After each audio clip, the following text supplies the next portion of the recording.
Welcome to Real Talk with Karia Christopher, the conversation. Our new season is filled with heart-to-heart dialogues, always unscripted and always unedited. We tackle issues from the bedroom to the boardroom. No topic is left unturned. We inspire and we ignite. We go where no one else dares, but always with dignity and flair. Join us for a new season of Real Talk as we learn, love, and laugh together. Hello BVI, hello Caribbean, and hello world. Welcome back to a brand new season of Real Talk with Karia Christopher. Of course, we are here in our studios, powered by Flow. We are excited to bring you brand new content where our theme is to love, laugh, and live.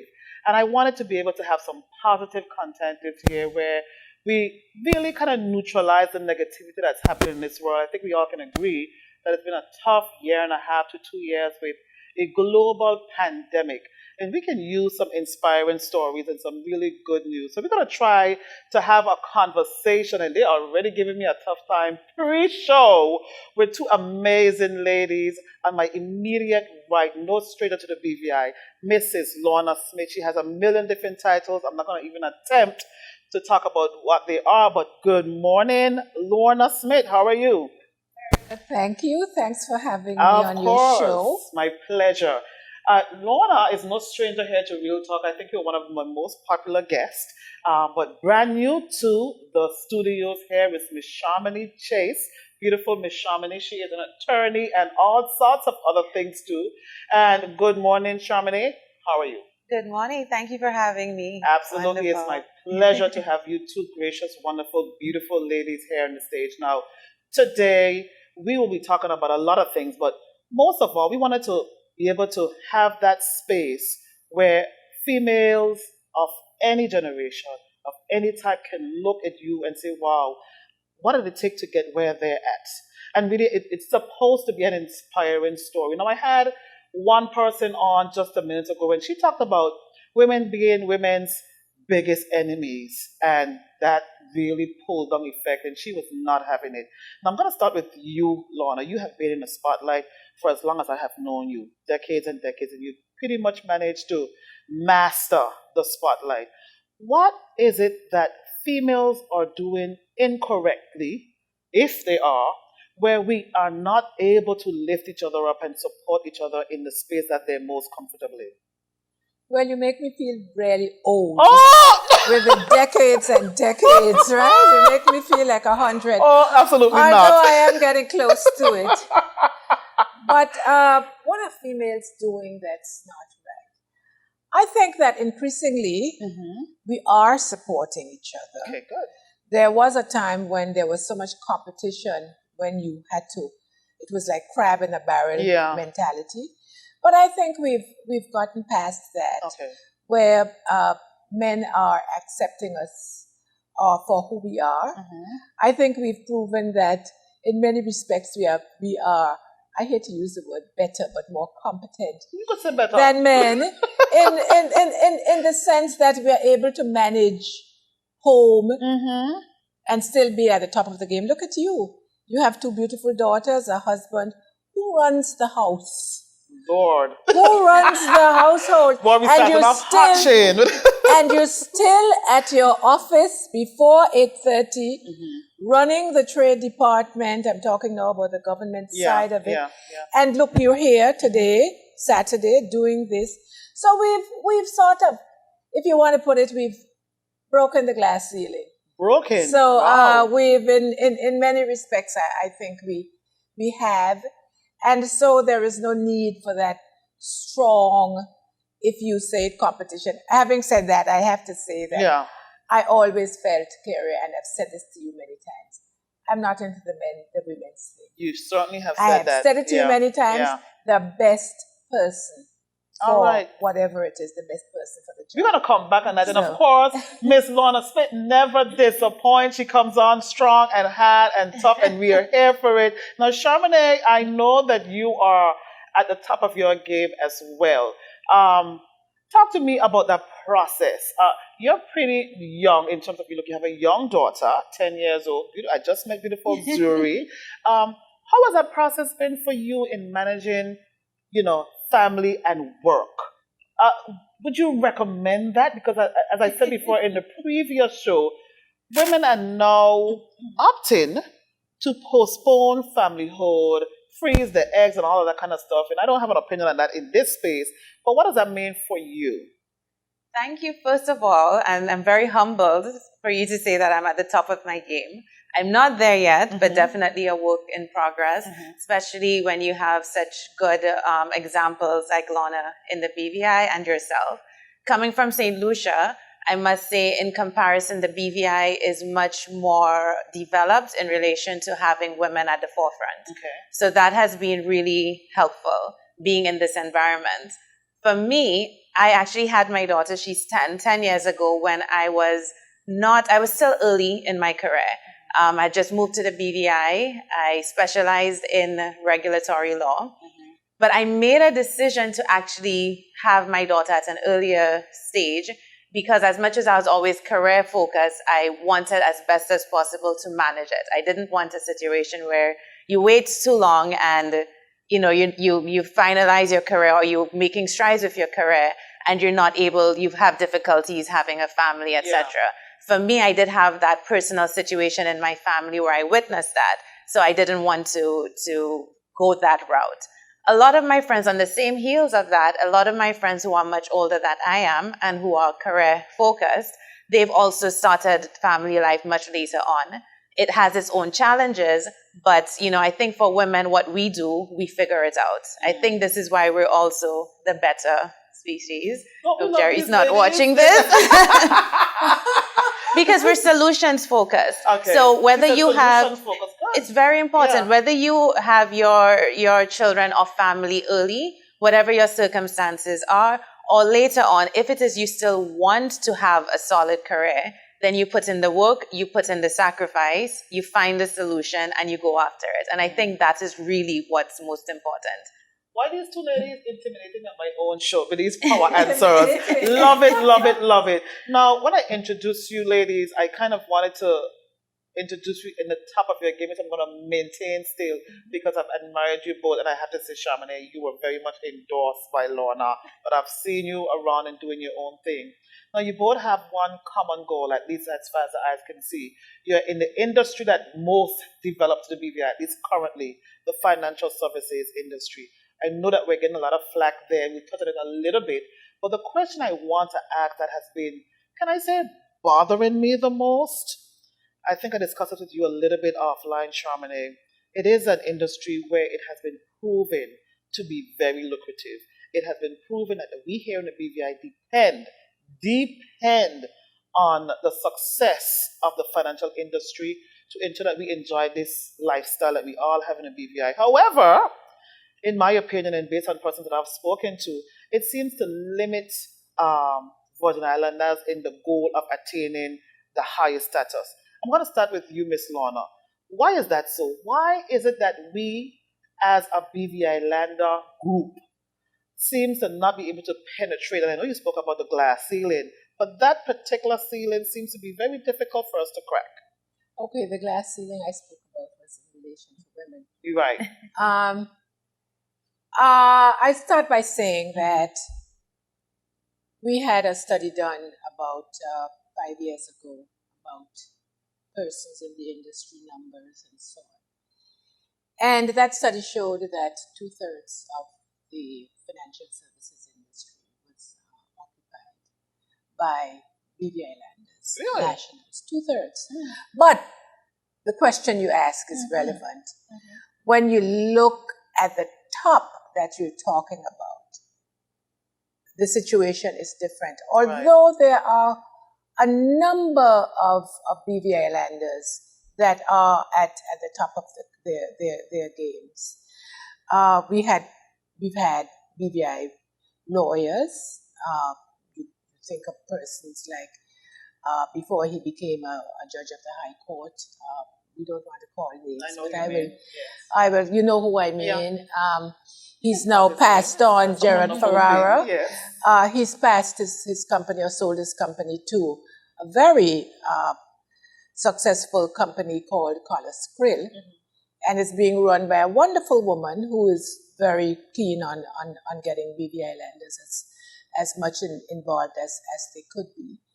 We've had people like Dancia Penn, Queen's Counsel, who continues to be at the top of her game. We've had other persons. I can think of what's her name there, Ayana Liebert, who runs a very successful trust company. We've had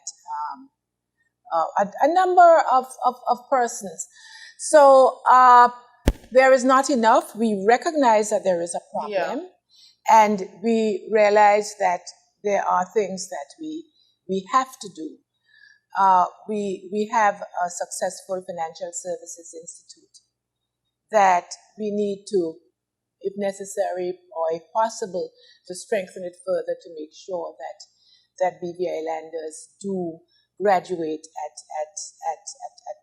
well, not at the top necessarily, but with the highest qualifications so that they can run trust companies and so on. We also need to invest more generally in training and getting our people, the 2/3 that I talked about, making sure that some of them are trained and get to the top of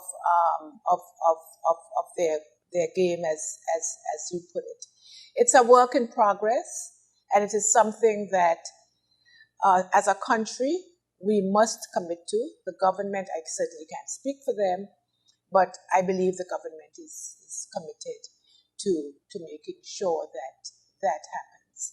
If you look at the Financial Services Commission, which runs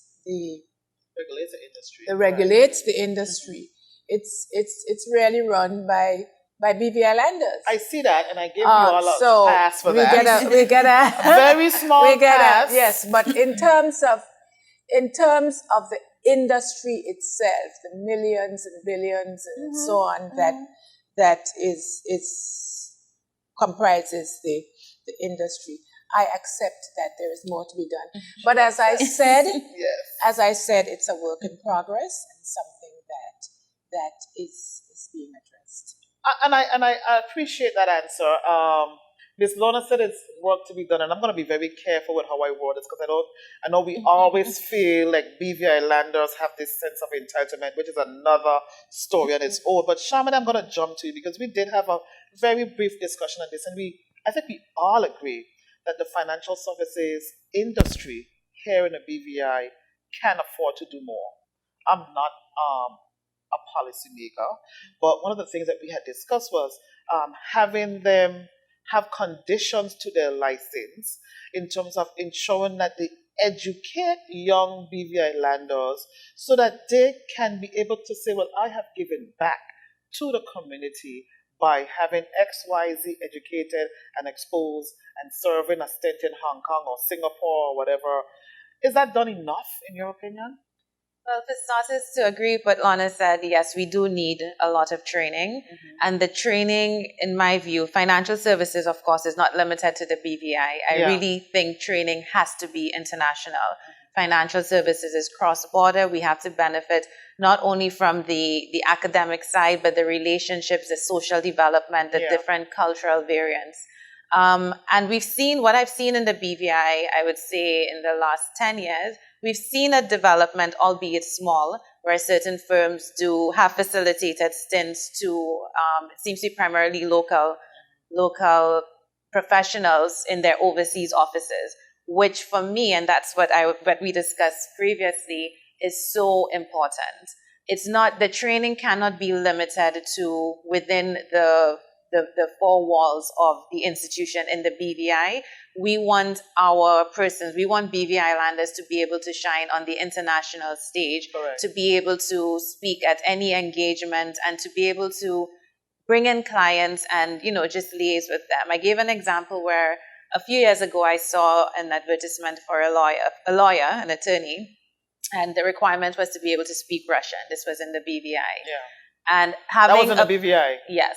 Child. And having my daughter who is 10 and a BVI Islander, I made that commitment, which is what I discussed with you, that I would love for her to be able to go through as best as possible the local educational institution and then go overseas and be able to apply for that job as a BVI Islander and being able to speak Russian. Mm-hmm. It should not be a requirement, but the fact is in financial services, it somewhat is. Because it's we need to allow our BVI Islanders to have that competitiveness, and we need to equip them with it, which is why the policy comments I made came in.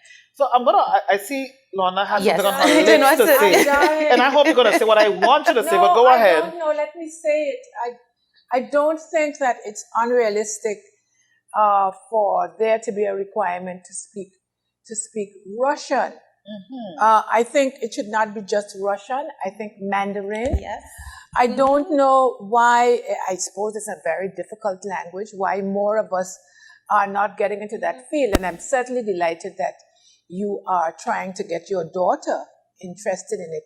I know that a number of firms, including the one that I just mentioned, one of them that I mentioned, has, in fact, at least 2 persons, albeit they are not from the British Virgin Islands, but they have brought in people who speak Russian. It's important. So then why and the same with Mandarin, as I said. But why are we behind the curve? Because I'm going to be the advocate that you guys are not, because I know I want that kind of dialogue. If it is that, because I'm not familiar with the industry, hence you're here to educate me and all of my viewers who are watching, because we like a educational series. If it is that it's important to have Mandarin and to speak Russian and all of these things, and then there's a whole cry out that BVI landers or belongers are not at the top of that industry, is it fair to say that we are blindsided or that we continue to be ignorant in the space that gives us the biggest benefit? Well, I'm trying to figure out where the message somehow has been separated. Because when you tell me they just brought in 2 persons that speak Russian, my blood don't boiling, because I know there's not a lot of people. It don't play. It's needed. I understand it's needed. And there's the effect. I don't want to call it trickle down effect because you can get vexed with me again. But there are the benefits, because these what are the benefits? Tell me what the benefits are. The benefits are employment. For other people? No, not just for them, because that law firm, for instance, will be hiring, say, 15 or 20 other people. Mm-hmm. And because they can speak, in this case, Russian, then there is more business for all levels, whether it's the corporate secretaries, whether it's whoever it is. There is more business overall. So I don't knock it. I'm not disagreeing with you in terms of the fact that we need to train our own people. Okay, what's the message? No, we're on the same level. Yeah. And I also wanted to pick up another point that Shamini made in relation to people being able to be attached to overseas secondments and so on. And to say that when I was in China, you said I'm old. I am old. But when I was, that's all right. I don't mind. You said I'm old, but when I was in China, to make my point, when I was in China, there was lawyers from 2 firms, BVI firms. Probably we don't say enough about what we do in financial services, because there was a lawyer from Harney's, and I'm going to call the names. And there was a lawyer from Walker's. Did I say Harney's before? Yeah. No. But Walker's as well. In fact, that lady proudly has now made partnership. I know who it is. And she is a BVI lander. And she spent a year that, Shamini talked about sacrifices.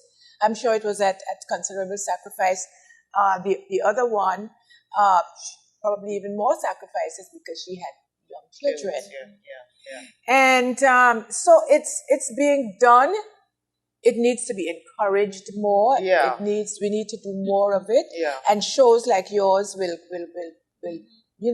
push the ball ahead. And one other point I wanted to make in terms of the Mandarin, we dropped the ball. I was hoping somebody would say that.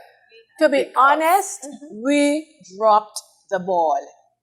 Because one of the things I did, and we're not talking about the boring things like negotiating tax information exchange agreements. Right.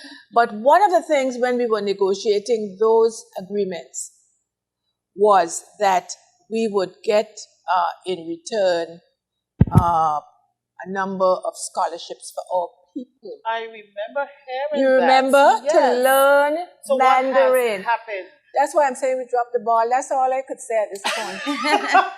By that 2009, I had been retired from.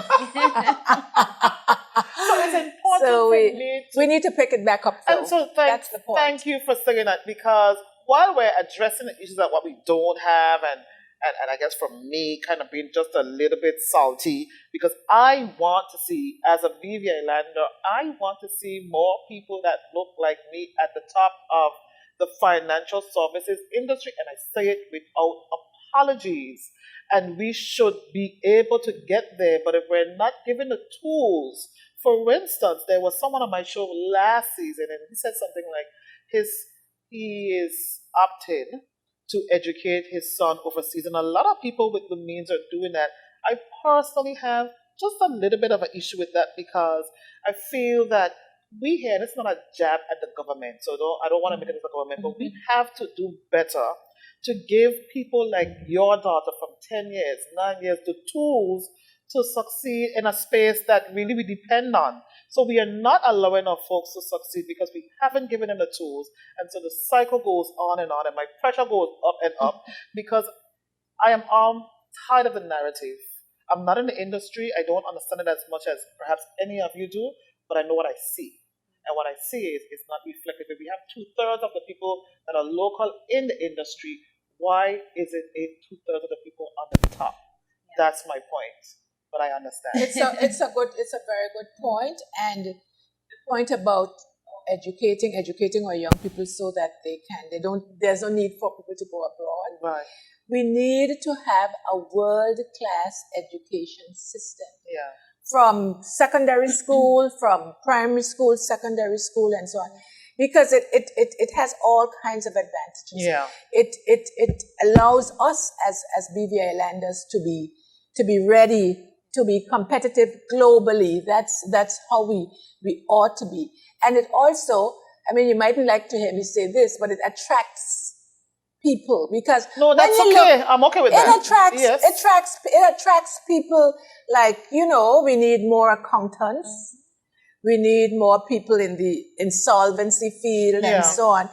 And those people are generally at the, how do I put it? I don't call it childbearing stage, but they have, that's a little rough. But their kids with, at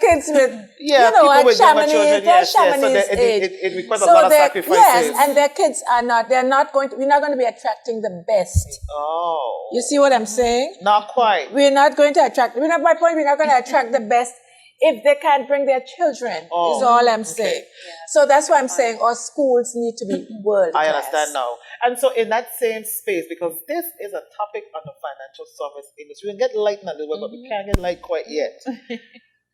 There are concerns about the rigidness of having folks from the financial industry come into the BVI. It's a difficult pill to swallow, because whereas on one side we're saying, we want more locals to be at the top of our game. We want to push the locals at the top. But based on what I'm hearing, a lot of times we don't have the tools to equip the locals, so we have to import. But at the same token, it's difficult to import. I forget what the word they use in labor in terms of this category of expats. But do you feel that there should be a little bit more relaxed stance on having folks that we need? We don't have them in the industry, because it has been very much a local, I want to say, discourse. That's what I want to say. It's been talked about enough to know that it's very difficult to get folks to come into the country to work in the industry. What are your thoughts on that? So, Shamini, I'm going to start from you because you talked about being from St. Lucia initially. Yes, I don't share that same view that it's difficult to bring persons into the BVI, except the challenge, as Lorna does say, if you do have children, I think what happens with a lot of persons, at a certain stage, they now are more insistent to leave because of the kids, or they send the children overseas. But I think dealing with the bigger issue and the starting point, as we agreed, we're not seeing enough locals in the top tier. And if we start and go backwards, we then need to have policy to help change this. But for the policy, we're also now streaming down. We need a good education system so that our locals can now be trained and have a solid education, at least up until secondary school. And I think something that's very important, when I look at my friends and even Jerry, who have all had to work overseas, or the sacrifices you put in. I think something that's very important and a message we have to get out to our viewers, even if a good education system is in place, you have to have that drive. And your drive cannot also be limited to, I need to work hard to be at the top in the BVI. Your drive and goal has to be global. You need to want to be the top of your game at an international level. I love it. The BVI is in the Caribbean, yes, but we are on the global stage. The persons who are running companies here, persons like Lorna, they are international persons. We are on a global stage. So you cannot put yourself in a box that I just need to be the best in the BVI, because you will not be the best for the firms in the BVI because they are international. So just tying it all together, we need to get the policy, yes, to maybe have persons that when we bring expats in, like myself, to have persons who train under us, but we then need to equip the people we're training with the right tools and the right experience, and they also need to have that drive, which is very important, because even if we put an internship program in place and we equip with the academic background, we need to have the drive for us to be beyond, to want to go international, to make the sacrifices of sometimes the family delays, etc., to be able to get that experience overseas, to come back and contribute to the BVI. Okay, so we heard from, we're hearing two very vocal people, women here, as we talked about, the financial services industry in the BVI. I'm trying to get to the easy questions, but just a little bit more tougher questions, but we gotta take a quick commercial break as I give homage to my main sponsor, Flo. Thank you, Flo, for ensuring that I have this amazing platform, BVI Caribbean the World. We'll be back in 2 minutes and 2 seconds as we continue the conversation with Mrs. Lorna Smith and Mrs. Shamini Chase. Be right back.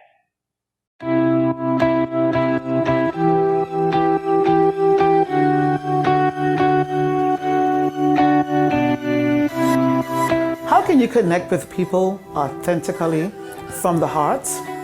Nothing replaces the human connection better than communication. And nothing will be able to get you further along than to connect with other people. Today, I am offering you personalized one-on-one coaching on public speaking, negotiation, body language, all the necessary tools to make an impactful statement.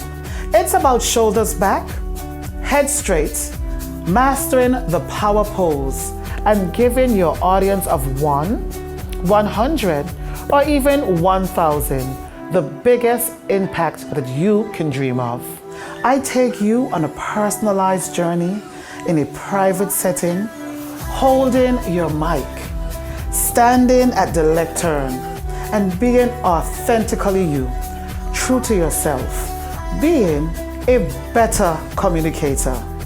My services will ensure that you are prepared for your next job interview, accepting a public contract, speaking at a wedding, a campaign event, addressing the boardroom. The possibilities are endless. We will ensure that you are prepared and ready to shine, no matter the audience. My many years in front of the camera with thousands of interviews, hundreds of hosting engagements, dozens of boardroom deliveries, and yes, my certifications have prepared me to teach you the tricks of the trade and prepare you for your next big step in life. I cannot think of anything in life where communication is not important. I am Karia Christopher of the Charm Academy, where we will make your voice your best asset to help you succeed. Call us today.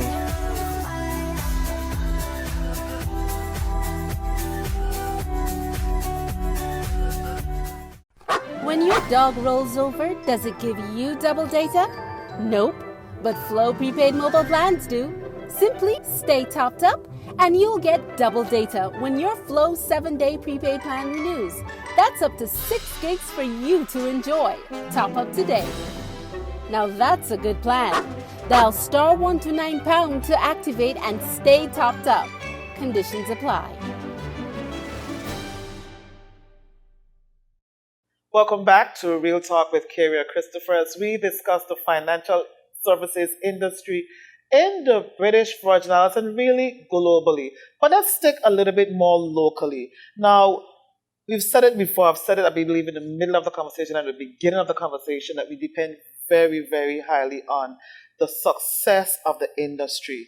I had lunch a few weeks ago with Christopher Lloyd, someone that's not, I think, a name that most local folks know if you're not in the industry. But Lorna, I want to start with you there. And he spoke a little bit about some of the impacts that he had in establishing that lingo, for lack of a better word, and people like Robert McTavius. But we don't hear enough about that section of the community. How did we get here? Give us a little bit of the history on how the financial services became the it factor in the Virgin Islands. Where do you want me to start? In 1 minute. People like Christopher Lloyd, in fact, because I've never heard his name in that. Harneys is called Harneys now, but it used to be Harneys, Westwood and Lloyd. Oh. And then it became Harneys, Westwood and Regals. Mm-hmm. And then everybody is modernizing, so it's one name now. Harneys, Walkers, Conyers, Conyers, Dylan Pearman, and so on. What do you have, Shamini? They all change. They all. Yeah. Mm-hmm. The branding now is so I said just to Karia. To just Karia, right? Just Karia. But that firm was very instrumental in starting financial services. You told me in 1 minute, that's almost impossible. But let me speak very quickly and say that at the time, Harneys was a BVI lander, married to a BVI lander from Antigua, but for all intents and purposes, a BVI lander. And at the time, then Westwood bought into it, and then that's how they became who they were. But before we came into the International Business Companies Act, which is what is now the Business Companies Act, the BC Act, we had something called a double taxation treaty with the United States. And Ronald Reagan, now you know I'm really old. Ronald Reagan, who blessed in memory. Look at that face. Ronald Reagan, blessed memory, decided he don't want that anymore. I remember that. I read about that. You read? Oh, you read. You weren't born. I was born, but I read about it. Yes, baby. He said no more of that. He doesn't. He wanted to terminate it, and or he decided to terminate it. And then we were at the time Harneys. That's why I said Harneys. Yes. They were very much involved in the financial services, like Christopher Lloyd and so on were very involved. This time with the double taxation treaty. Then, as Shamini has been saying, talking about the global nature of financial services, then there was a man named Paul Butler out of New York. Sherman and Sterling was the name of his company. Sherman and Sterling, I know that. And he said, well, why don't we come up with this Business Companies Act, this International Business Companies Act, which is now the basis of what we have. And then there was General Noriega, and the U.S., I think they arrested him and so on. No, this was in Panama. Okay. So we got a lot of the Panamanian business, good Panamanian business from a lot of the business coming here. And then China also liked us. Hong Kong at the time liked the BVI, all the offerings that the BVI had, especially, as I said, the core thing was the Business Companies Act. And so they also use us. In fact, up until now, China, in terms of our markets, China is our biggest market. Is our biggest market. Mm-hmm. And yes, we started with the corporate business. Mm-hmm. We were one of the, on a per capita basis, we are, and we were then one of the biggest incorporation centers. Or as I said, on a per capita basis. Understood. But then the BVI, since then, has diversified so much. Which is good. Oh yes, we offer so much more than incorporations. We offer, a lot of legal advice. We offer restructuring.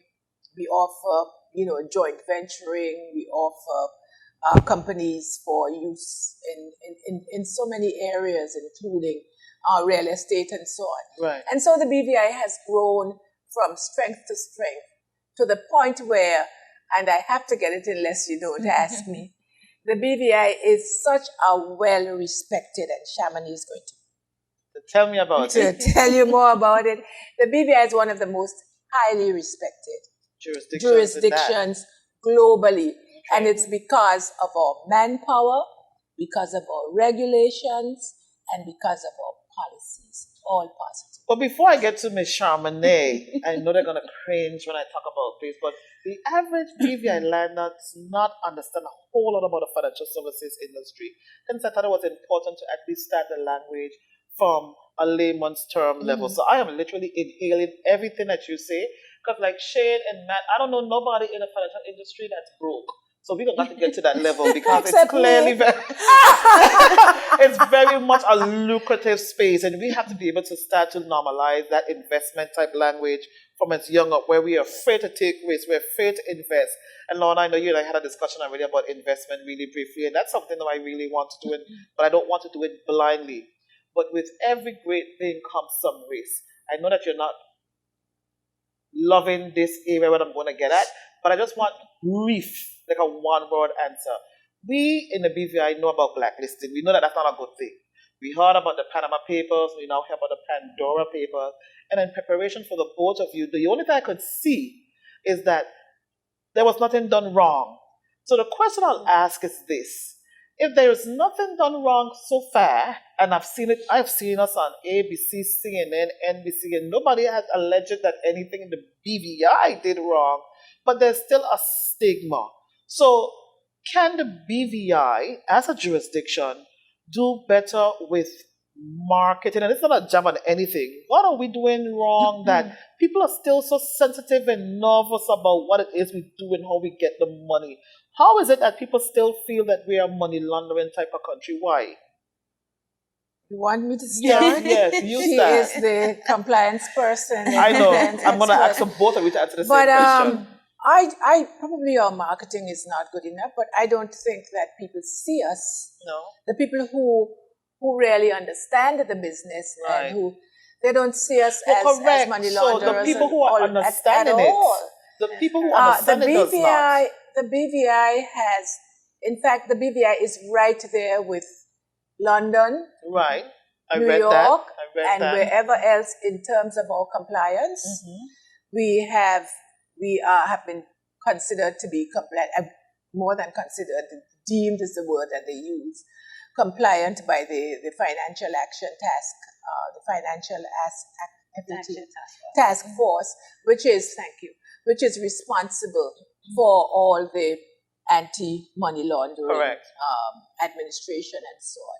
We've been deemed compliant by them. We've been deemed largely compliant by the OECD. Mm-hmm. We were, in fact, early adopters for the Common Reporting Standards. And I know it sounds fancy. Fancy, and I could see words that I'm trying to remember in my head. All the common reporting standard means, and it shows you how transparent we are. We as a jurisdiction. I'll just give you a simple example. If you are in the UK, and I have to be careful which countries I use. If you are in the UK and you decide to open a bank account in the British Virgin Islands for whatever purposes, you open your account at least once a year. The common reporting standard means that the information in terms of banking is shared with not just London, but with all of the other countries that are signatories. So people know. So this thing about BVI being a money laundering jurisdiction is absolute rubbish. Okay. I'm not saying that it doesn't happen. Right, I understand. Let me be clear. I'm not saying it doesn't happen. But to the extent that it is alleged, I think it's grossly exaggerated because of our transparency. I gave you an example of the CRS, the OECD. They would not, we went through, and again, speaking of age, I was a part of the negotiations to make sure that we became largely compliant with the OECD requirements. And it took us a couple of years, actually. To get to this stage. To get to that point, but we made it. And who else are we with? We are part of IOSCO. We are part of all these supranational organizations. They are not going to take us. If we are not compliant. And the one last thing I wanted to talk about is the BOSS system, the Beneficial Ownership Secure Search System. Again, just after around the same time that the Panama Papers happened, the United Kingdom called all of the overseas territories together and said, look, we need you to do more than you're doing at the moment. And certainly the BVI came up with this system, and where the beneficial owner who really owns, Karia Christopher owns something that's called the book. We know it's Karia Christopher's company. So you can see the level. We know it's your company. And if there is evidence that Karia Christopher is doing something illegal, that information, and there's evidence from the UK, that information, that is passed to the British Virgin Islands. The Financial Investigation Agency, the FIA people, will then search, and they search this platform. It's a digital platform. I'm familiar with what they do. And there's no possibility of tipping off. So you, Karia, will never know. So within an hour, we prefer 24 hours. So give us a little time to relax. But if you need it, within an hour, that information can be sent to. Now that, in fact, it's more than the UK, it's I think it's about 200 other countries, a number of other countries. That information is shared. So as I said, everything slips through the crack. There's money laundering all over the world. But certainly BVI is not any worse off than anybody else. So Shamini, because you are actively in the industry. That's what she's in. My problem is a tough word. My challenge is this. The language still isn't right. Now, you explained very well, even for my non-financial services, as I understood what you're saying. So I think I'm about, maybe a tad above average intelligence. But the fact is, persons understood what you're saying. So if we take this language in that very same format and put it out there, there is no how, in my mind, that we will still have that perceived money laundering type shadow over us. So why is it still, though, that persons outside of the industry, because I am not in the industry, so I'm going to be the average person outside. When we hear, I was talking to Hunter the other day, and she is defending the BVI, but she is not part of the financial services industry. Why can't we make that language so clear that anyone from as far as a BVI to New York to whoever understands how this system works? Because when you turn on the television and you see CNN and NBC and they still do the same labeling, something is wrong with the messaging. Yeah. That's a tough question, but you can't be pretty and not built for that. So let's go. The persons who challenge the BVI, there are two sets. There are those who just don't understand and we need to go through the process of educating. Yeah. And those who do understand, but their motive as to why they challenge is different. I think what we need to drive into is the motive. Yeah. And what you traditionally see, you hear a lot of this language about tax avoidance. Tax evasion is criminal. Tax avoidance isn't, and we don't really want to go into that area because it's very technical. Yeah. But the motive for a lot of these jurisdictions has been there's money that's leaving their shores, and of course it would be a better benefit for it to be onshore. So again, the motive. This is why for some persons they may challenge, we given these rules and regulations and told if not you're going to be on a blacklist. What does the BVI do?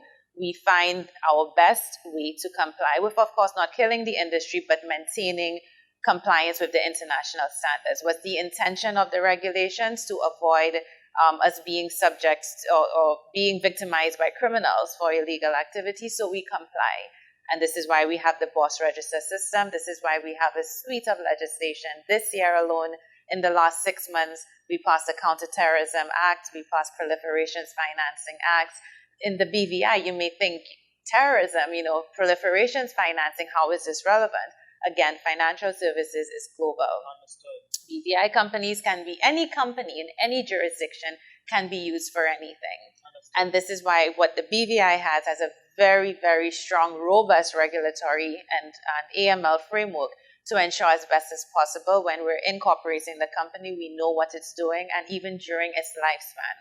I think we also have to look at the fact companies, the offshore jurisdiction, I think back in the 80s, 90s, and I always give this in our AML training, you'd see these films and it will end with a satellite phone and the person saying, wire my money to Cayman account or another jurisdiction.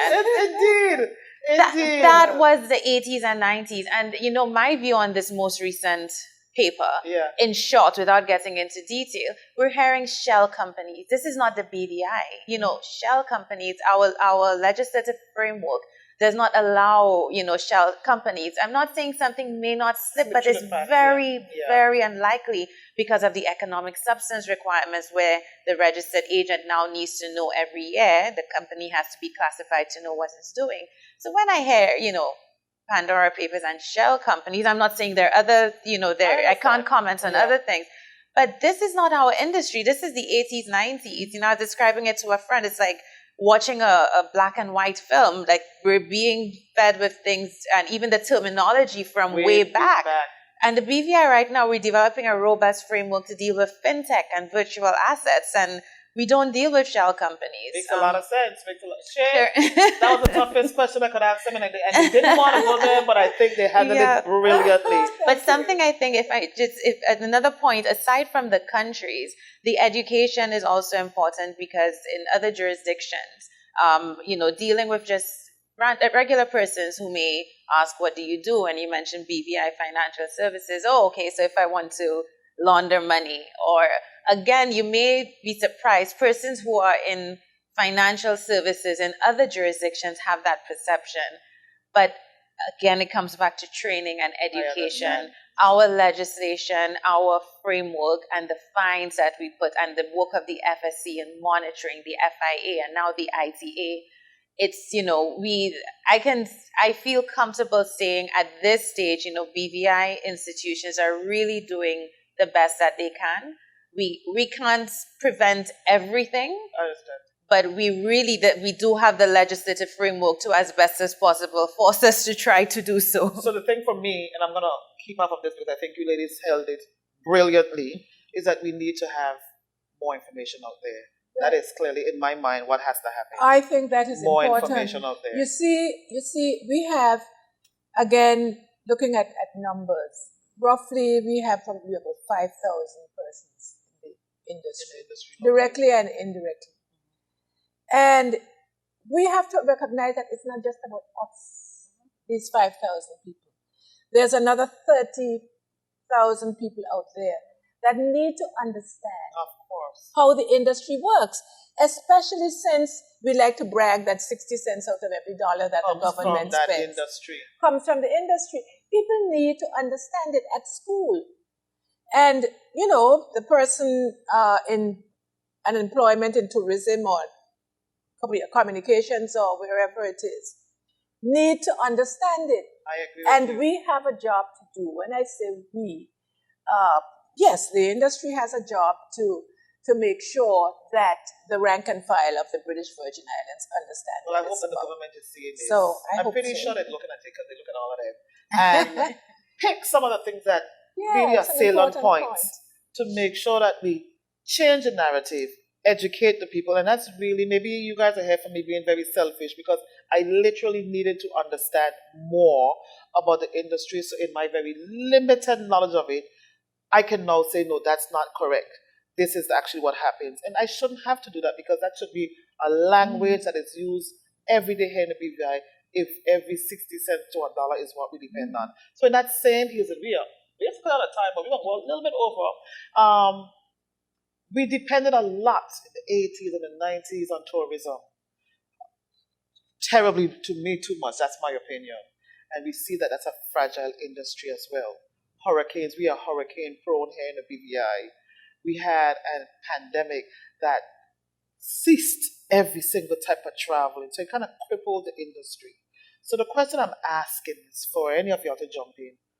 Do you think that we are depending too much on the financial services industry? Should we now start to diversify our pillars because things happen and it feels like we're putting all of our eggs in one basket? Anyone can jump on that. I would say we are diversifying. Shamini started to talk about fintech and innovation. That is the foundation on which we have to diversify. I mean, we see it with technology. Yeah. We do so much online now. Yeah. The pandemic brought us to our senses and made us realize that we can't be traveling up and down every minute for meetings. Yep. We've learned to use Zoom. You read my mind, yes. I'm telling you, we are diversifying, but the fintech we need to do more with. We are doing it. I mean, we pick up our phone and we no longer have to go to the bank. Correct. Yeah. I love it. That's one small thing. You can do so much with your phone.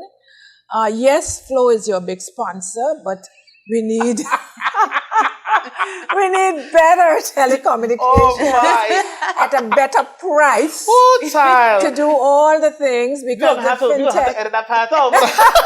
So go ahead. We don't edit our show. Go ahead. The fintech is a lot based on telecommunications. Yeah, I agree. And it has to be seamless and fast and technology and dependable. But we are, and in my view, we are diversifying. Okay. We continue to diversify, even with our products and the services that we offer. I think that's one of the benefits of financial services. It's so broad. And the BVI, the different products. So, we have the BVI company, we have a lot of funds and different type of funds and joint venture arrangements. And the BVI has products to facilitate that.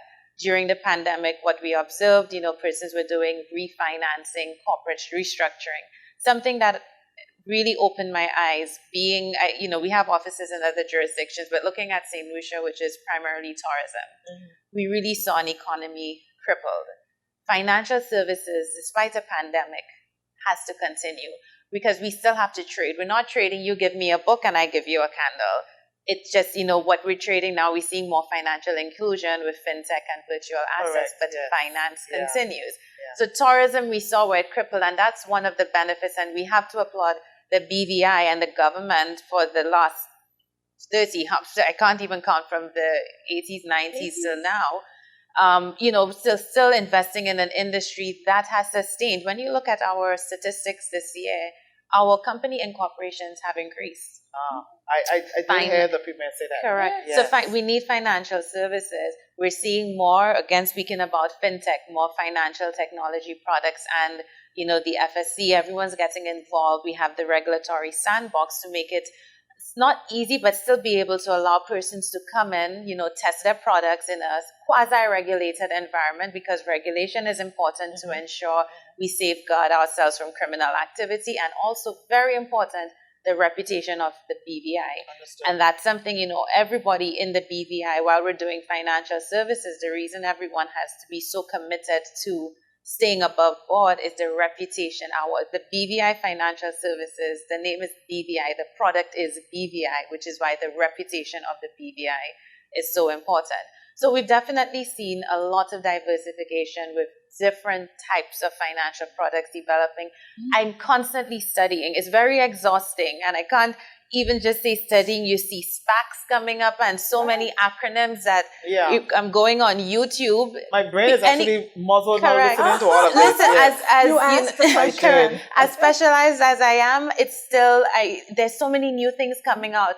Everyone listening, Google is your best friend. Just try it. It's a starting point to learn something, to have a conversation. There are new products coming out all the time. And the BVI, when you look at a lot of these international firms, the law firms, they're staying on top of trying to see how we can create really innovative products to facilitate it. So we're becoming more specialized. And I say it with a smile because it's a very proud moment to see how even in a pandemic, we're able to expand. But I do agree, somebody outside of financial services may not be seeing it. Right. But despite it being a pandemic, it's hot on the inside. I quite understand. But we are literally out of time. I literally have to ask each of you 20 seconds, 10 seconds. Shane is looking at me like, really? What? 5 seconds you got. We're out of time. To really look into this camera. Now you can look into the camera and really give the folks that are watching this something positive about the industry and then why they should really embrace it as a BVI lander, as someone from the Caribbean, and how it's important to sustain really what we live here as. So go ahead, Lorna. In 5 seconds, you said. Literally. Shane is shaking his head at me all the time. Go ahead. The British Virgin Islands has grown to a stage where it is one of the most highly respected jurisdictions for international wealth management. And we need to make sure that all of us as BVI Islanders, as you said, embrace this industry, because it's not just about financial services. It sends you to school. It helps you to rent your homes.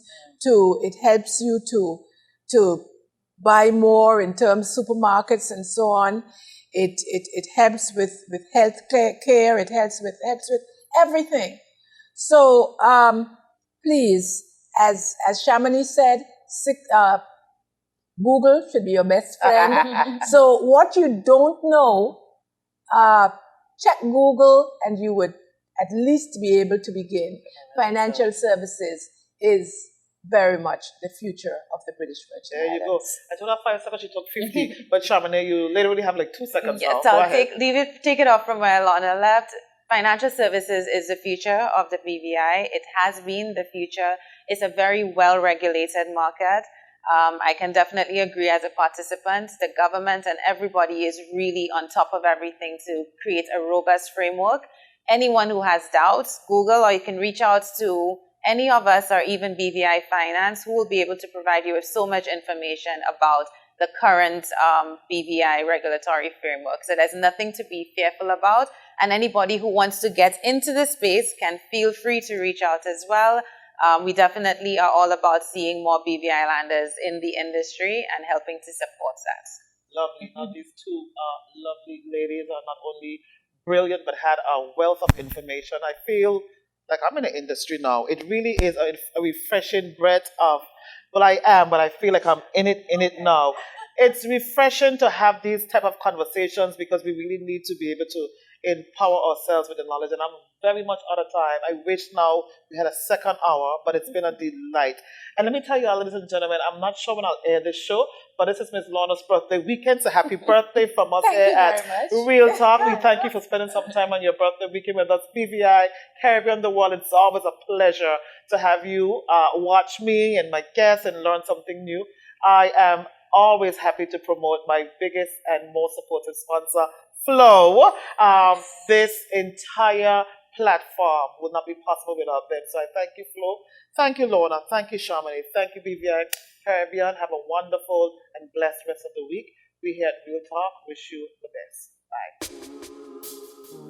Bye. Real Talk is proudly powered by Flow, sponsored by Nagico Insurances.